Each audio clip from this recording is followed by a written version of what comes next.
Hello, I hope you're doing well.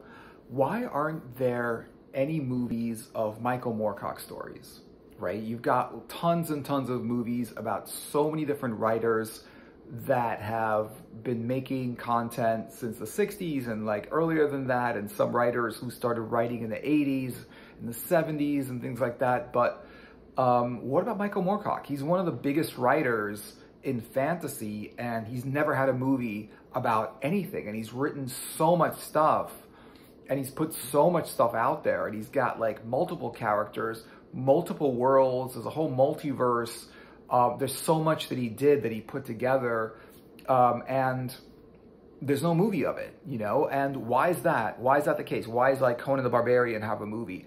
Why is it that The Watchmen by Alan Moore? Alan Moore didn't even want the movie The Watchmen. He didn't want to make The Watchmen into a movie, right? And so the question is, I'm not really sure, like, I don't know, like, does Michael Moorcock even want his work to be a movie? Because the thing about it is, it might be not, it could be good, but it also might not be the best thing for his career or maybe for his stories. You know, so if it's a good movie that came out, and sometimes it's not, you know, then it would probably be good. But if so many people would know about his work and his stories and things like that, that he would become a little bit more mainstream. And when that happens, there's a lot of potential to ruin the story and to ruin the things that it took so long to make perfect and make really, really well. You know what I mean? It's just sort of like, when things get popular, things can get bad very, very quickly. If you look at something like Conan the Barbarian, people love the comics, they love the work, they love the books and stuff like that, and then the movie came out and it was great. But what did it do? It created the popularity of Conan the Barbarian. And because of that, there's so much content that came out of Conan the Barbarian that wasn't good after that, that people don't really have the same opinion of Conan the Barbarian, you know? And that's the thing about like Elric and all of the other characters with Michael Moorcock stories, is that, you know, if it's good, then that's great, you know? But the thing about movies is, people don't want to make one movie, they want to make continuous movies. They want sequel after sequel after sequel. They don't want to just stop, which is fine. I'm okay with that. You know, you can make Michael Moorcock stories into sequels and whatever it is, but the thing is, it's that once it's popular, all of these people are gonna kind of like put their own idea of what it should be, and it could just turn out to be just a lot of people really kind of messing it up a little bit. And so you don't want that. But at the same time, I think that Michael Moorcock fans want movies. You know, they want the Elric movie and the Corum and the Hawkmoon and all those characters to be in movies. And they just don't do it. And I don't even know, I haven't even heard them even wanting to do it. You know, and what's interesting about that is, they put Michael Moorcock's stuff, his content, in their own movies. If you look at the Game of Thrones, there was a sword in one of the episodes of Game of Thrones, the series, somebody said something about, let's name the sword Stormbringer, which is the name of the sword, Elric's sword, in the Michael Moorcock stories, right? There was that. There was The Witcher, which, you know, people say that The Witcher is just too close of an Elric kind of character, you know, that the idea of The Witcher came from how Elric looks. And there is some similarity to it, except that Elric's albino and The Witcher, he just has gray hair, but he's not albino, and he doesn't have red eyes. So other than the gray hair, not really too much. I don't see it as that close of a resemblance. You know, just gray hair, whereas like Elric has white hair, right? and so there's that. There's the Witcher, and that came out, and that took ideas from Elric. There was another one with there was a character in another movie where, like, basically the thing about this is like, any albino white looking character with like white hair that's skinny is said to be like, you know, an Elric lookalike. You know, a lot of the times, like in Hellboy, there was a character who was like white skinned, white hair, and skinny, and sort of like a princely kind of like, you know, sort of like a princely attitude. And they were saying, oh, he's too much like Elric and stuff like that. So, but what's interesting about it is like, it's perfect though. I mean, he did the other things. He made him into comics. He made it into a role-playing game, right? And the only thing is that like making it into a movie or a series, I think would be cool. They did so many other works, and they made him into series, like the John Constantine. That became a movie with Keanu Reeves. That became a series. That became like, it went from a comic book to like a complete movie, a complete series. I think they did Constantine really, really well. And what's interesting about what I like about what happened with Constantine is it didn't become super popular. Because a lot of times when something becomes super popular, they ruin it. You know, it's just like Conan the Barbarian became super popular, so all these other bad Conan movies started coming out.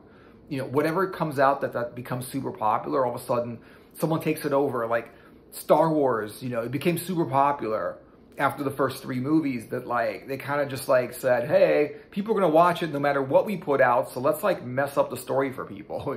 You know, it became super popular, and a lot of times, you know, they ruin it. They change things, they put things that shouldn't be there.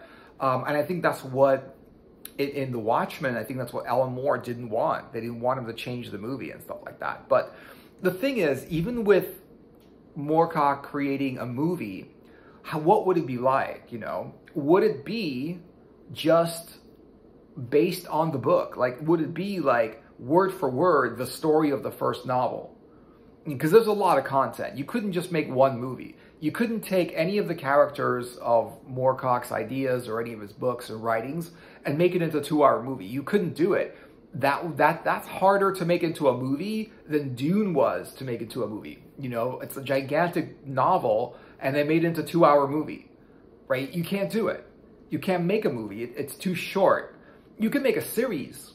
That would be better, but you can't really make a movie, and I think that might be one of the reasons why people didn't actually do it. For one thing, there's a lot of subject matter in Moorcock stories that I don't know. I mean, nowadays they put so much different, like, risque subject matter in movies, whereas, like, there's a lot of real hardcore subject matter in the movies, in the stories of Moorcock's books, you know. But definitely you couldn't do Elric in a 2-hour movie. You would have to do a series. And even like, you know, the first season wouldn't even tell the whole story. The problem is this. Would it be exactly the story in the book? Would it be word for word the story in the book? Would it just be the same thing in the movie? And honestly, like, if that's the case, then that's not really a movie for Elric fans or Moorcock fans. It's not really a movie for Elric fans to do an Elric movie. It's not something for Moorcock fans to do a movie of Quorum that's exactly based on the book. Like, the whole story from the book is exactly what they put in the movie. It's not for them. It's for people that don't read books and who just watch movies that want to experience the Elric world and the Elric story. You know, that's what it's for. The people that read the book, they don't want to watch the same thing acted out in a movie. You just don't want to watch it. You know, what they want is an additional story. They want the Elric world with the Elric characters and the Moorcock characters, but they want an original story. They don't want, like, that's what they did with Conan the Barbarian. They didn't do the book. And the thing about Conan the Barbarian, I don't know how popular it actually was, but Elric is a pretty popular story. A lot of people who like sci-fi and fantasy like Elric and have read it. And really, as an Elric fan, like, just watching the same thing in the movie, I don't think it'll work. I don't think it'll be good because I think it'll just be redundant, because I feel like it's just going to be like, it's already been told. That story's already been told.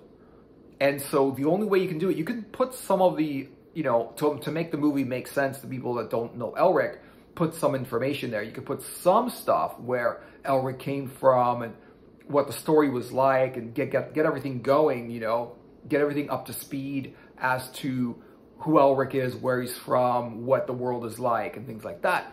But they did it very, you know, very, very quickly in The Watchmen, which they basically explained, you know, who the characters were and what the world was like very, very fast. And then they went into the story, an original story, you know, was not the same as what was in the comics. And that's kind of how you want to do the Elric thing, because it doesn't make sense to do an Elric that you already read, right? Because the people that watch it are, if they like it, which if they do it well, they will like it because the story is good and it holds up, they're going to want to read the books, right? But then if they read the books, it's already kind of, the story's already been spoiled. They already watched the movie. They know what's going to happen. What is the point of them reading the books? So what you want to do is have like additional like episodes of the worlds, the characters and things like that. Something that might not exactly be, you can put like, it doesn't have to be any of the existing characters either. It can be an original character, a new character, right? He's a writer. He can write this stuff up. Right? It's not going to be that hard for him to make another Eternal Champion, another aspect of his character, you know, another world, whatever it is, a Moorcock movie. And I'm not saying an Elric movie or like a Corum or any of even the existing established characters, but Moorcock doing a movie. And you know, I guess maybe it's because he doesn't do screenplays or anything like that. But I think that kind of idea, or even if it is Elric or any of the existing characters, you know, putting it in with an original story would be really, really good. And a series would definitely be better, you know, because you don't want to, I definitely don't want to. I mean, I'll go and watch it if it's there, if they do a movie based on the book, exactly from the book, exactly like the book. I'll definitely watch it. I'll be like, that's interesting. But I'll just do it to experience the cinematics of it. It's already, I'm already gonna know what's gonna happen. It's not gonna be exciting like, oh my God, what's gonna happen next? You know, I already know what's gonna happen. I read the books. And so it doesn't really make sense. So basically, if they do any of the Eternal Champions or the Michael Moorcock stories, you know, into movies, I would say don't take it directly from the book. Take some of the stuff from the book. There's some really good parts that you want to put in there, like Elric being an emperor, Elric being usurped by his cousin Erkun, right? Him getting Stormbringer, his relationship with Ariok, his god, his deity. You know, some of the stories, but you don't want to go through all of the parts of the book that's already been established. Like you don't want to take the book and just make it cinematic. You don't want to put scenes that have already been done. I would say do an original thing. Change it. You know, just change it. Let maybe like Elric gets usurped by Erkun, and then Elric says, okay, you can keep the throne. I'm going to go explore the world. He goes out there, and let him go and be himself and go into these adventures, you know. Let him meet the other aspects. Let him go to like Sailor on the Seas of Fate, where he goes on a ship and meets aspects of himself throughout other worlds and other times. You know, definitely some of the villains in the story, like have the fight between them, but make it different enough that people that read the book are going to get a new experience. And people that watch the movie or the series, that now they can be introduced to that through the series, and now they can read the book and get a new experience with that. Because he already did that, and you know, the proof of all this is that they already took Elric's stories and they took the books and they made them into comic books. Right? And the comic books are cool because it's an illustrated story from the books. But the thing about the comic books is it's nothing new. It's just the same thing that's just drawn. I mean, they just put pictures to it. And, you know, some comic books have new stories and other ones are just a copy of the story that was already there. And it's not even the full story that's already been there. It's an abbreviation of the story that's been there. You know, it's sort of like, they didn't tell the whole first novel story, they just abbreviated it. They showed the main parts, and they were like, it's good enough, let's ship it. And and you know, it's not necessarily anything that was that, you know, overwhelming, you know, that's so great, you know, because it was already something that they already told. And whenever they do an original story, that's much, much better. You know, I've seen them do other like comic books, but original comic books, you know, with the Elrics and all the different Moorcock characters and stuff like that, the Eternal Champion aspects. But the stories are different, and that makes it interesting to read, and you don't know how things are going to work.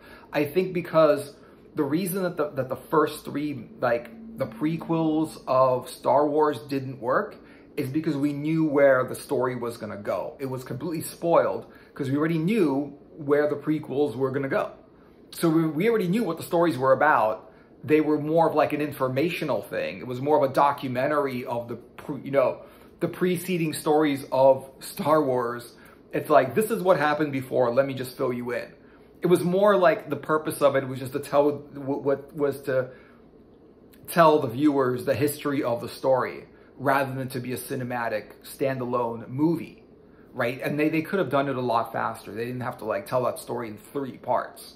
Just because they started the series, the movie on episode 4, doesn't mean that 1, 2, and 3 is worth watching. There's a reason why we started at 4, because 1, 2, and 3 wasn't worth talking about. Otherwise, we would start at episode 1.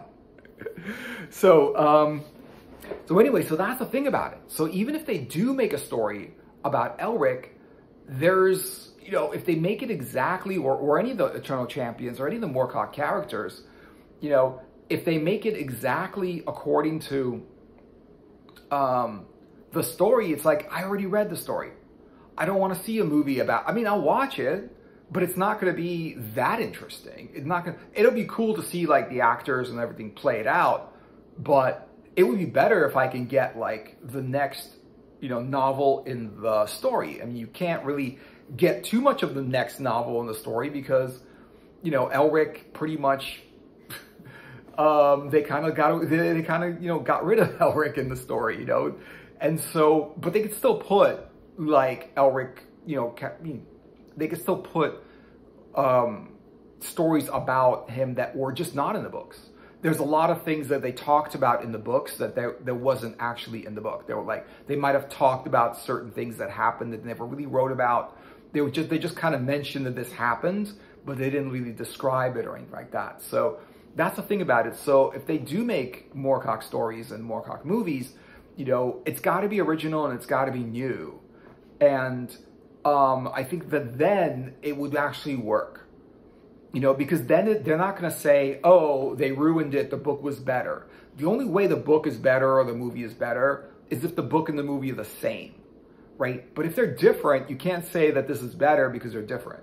You cannot compare two things that are different and like, oh, this is better. Well, you could like something better, but they are still different, so you can't really compare the two, you know? And so that's the thing about it, is that like, if it's a movie and if it's already telling the same story that I already read, it's not going to be that interesting because I already know how it's going to play out, right? But if it's different, that's a lot cooler because it's going to be for the Moorcock fans. And I think that's what the movie should be for. Those are the people that care. Everyone else doesn't really know about it. And so they'll watch it because it's a movie and it's there, you know, but if it's good, they'll get into it. But the people that want that, the people that care about that are the fans of the stories and the fans of the book and the comics and the role-playing game. Those are the people that actually care. And for those people, just to watch the same thing they've read in a movie, it's a waste of time. Like, they shouldn't do it. It's a waste of time because it's already been written and it's already been read. It's already been told, right? And so maybe another sequel, like a different episode, something, chapters of that story that was not in the book. Because Elric is about his whole life, right? And same thing with the other characters, with like, you know, Ericos and all of these other characters that they created in the Moorcock multiverse. You know, they have a whole life, you know, to talk about. They could have went, you know, you could create new adventures for them. All of the characters, the worlds, new adventures, you know, and that's, I think, the key actually doing one of these stories is to have new adventures. But the thing is that new adventures also, you know, you got the screenplay has to be written by Michael Moorcock, and he's got to be okay with it. And I don't know if he's actually done these screenplays, or, you know, or if they're going to think before making that movie, like, or the series, like, is this story popular enough? And does this story get popular enough that we were going to spend millions of dollars to make a movie out of it? You know, they might just say, well, it's got a following, but maybe it's not as popular as, like, Harry Potter, the book was. You know, that was a popular book. They had to make a movie. Like Lord of the Rings, that was a popular book. They had to make a movie out of it. Dune was a popular book, even though I guess it was popular because I haven't heard of it. I saw the movie. I didn't hear about the book before the movie. It was the other way around. The movie, I saw the movie before I even heard about what the book was. And a lot of, like, other writers that maybe have been in the public eye a lot more and have done things that already made movies and stuff like that. So on the one hand, it's a great story to make into a movie. On the other hand, you know, the people that make that movie are going to be like, we need to get investors to make this movie. People put money in it. But is this story popular enough? It's been around since the late 60s and 70s, 80s, and up till now, and still making new stories about it. But is it popular enough that, or is it even, like, worth doing it? Or can we make a movie about something different that maybe, will it appeal to people? Are people going to like it? You know, there's a bunch of questions because it's never been done. You know, so let me know what you guys are thinking in the comments about Moorcock movies or anything like that. Thanks for watching. I hope you enjoyed the video. Like and subscribe, and I will see you guys in another video later.